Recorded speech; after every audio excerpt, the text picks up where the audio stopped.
Road پہ کھڑے ہوئے ہیں. شجاع آباد سے جلال پور کا تقریباً فاصلہ 41 کلومیٹر بنتا ہے. جگہ جگہ یہ روڈ ٹوٹ پھوٹ کا شکار ہے اور عوام شدید پریشانی سے دوچار ہے. آج ہم نے مختلف جگہوں پہ روڈ کے کلپس لیے ہیں اور عوامی رائے لیے.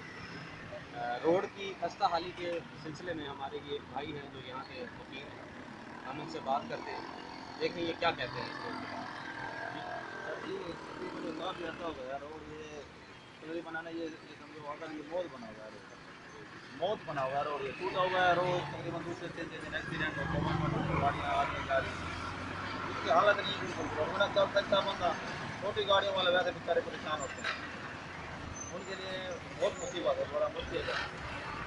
سنگل روڈ ہے ویسے بھی, ساری ٹوٹا ہوا ویسے بھی سنگل روڈ ہے, لوگ مشکلات بھی شکار ہیں. تو ابھی آپ کی حکام بالا سے کیا اپیل ہے, آپ کیا چاہتے ہیں حکام بالا سے کہ وہ کس طرح کے اقدامات کریں؟ ہم کہتے ہیں کہ یہ روڈ ہے مکمل, یہ کمپلیٹ ہو جائے تاکہ عوام کو سہولت ملے, عوام پریشان نہ ہو. دو تحصیلیں لگتی ہے, اس کے بعد تحصیل سے جلال پور روڈ تک چل رہا ہے. یہ روڈ بہت خستہ حالت ہے, لوگ بہت پریشان ہیں. ٹھیک ہو گیا. تو یہاں پر کبھی کسی حکومتی لیول کے کسی وزیر نے یا مشیر نے یا M P M L A visit کیا؟ ابھی سر کوئی بھی نہیں آیا, ابھی تک کوئی بھی نہیں آیا. اچھا, یہ کتنے عرصے سے یہ پوزیشن چل رہی ہے؟ یہ سر کافی عرصہ ہو گیا.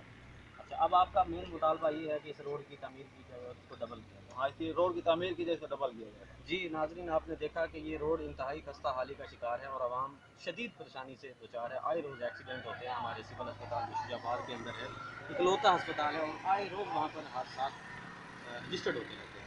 تو یہاں کی آپ نے دیکھا کہ ہم نے عوام سے بات کی ہے, اور عوام کی جو اپیل ہے وہ یہ ہے کہ ان کا جو یہ دیرینہ مسئلہ ہے روڈ کا, یہ حل کیا جائے, روڈ کی تعمیر کی جائے اور اس کو ڈبل کیا جائے تاکہ مستقبل میں بڑے حادثات سے بچا جا سکے. رانا حیدر منیر, نمائندہ باغی ٹی وی, ملتان, شجاع آباد.